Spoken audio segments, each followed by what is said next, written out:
देख्यौ त तिमीहरूले घण्टीमा भोट हालेको, अब सबै तिमीहरूको भत्काउँछ भनेर यसको राजनीतिक रूपमा यसको गलत व्याख्या अपव्याख्या गरेको मैले सुनेको छु। हामीले प्रधानमन्त्रीज्यूले आफैले पनि भन्नुभएको छ कि यी ठाउँहरू प्राथमिकतामा थिए, यी ठाउँहरू खतरापूर्ण छन्, त्यसकारणले यी ठाउँलाई व्यवस्थित गरेर लिएर जान्छौँ भन्नुभएको थियो।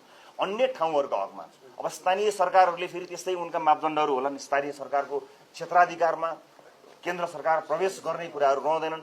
त्यसको पनि कतिपय ठाउँमा त स्थानीय सरकारले पनि त्यस्ता कामहरू गरेका छन् र मलाई विश्वास छ स्थानीय सरकारले पनि हामीले भने जस्तै कसैलाई पनि घरबारविहीन नबनाउने, उनीहरूको अधिकारलाई लगत राखेर सिस्टममा लिएर आएर उनीहरूलाई एउटा सिस्टमभित्र ल्याउने, विधिभित्र ल्याउने प्रतिबद्धता गरेको छ होला, छैन भने पनि गरोस्। म यहीँबाट अपिल पनि गर्न चाहन्छु, जो नागरिकहरू खतरापूर्ण ठाउँमा आफ्नो ज्यान नै जोखिम भएर खोला किनारमा बसिरहनु भएको छ र प्रष्ट रूपमा गैर कानुनी रूपमा हडपिएको अवस्था छ, त्यो जो कोहीले हेर्दा पनि प्रष्ट देखिने ठाउँहरूको बेलामा ती अवस्थाहरूमा मात्र अहिले जसरी हामीले गरेका हौँ त्यो कदम त्यसका लागि राखेको कदम हो।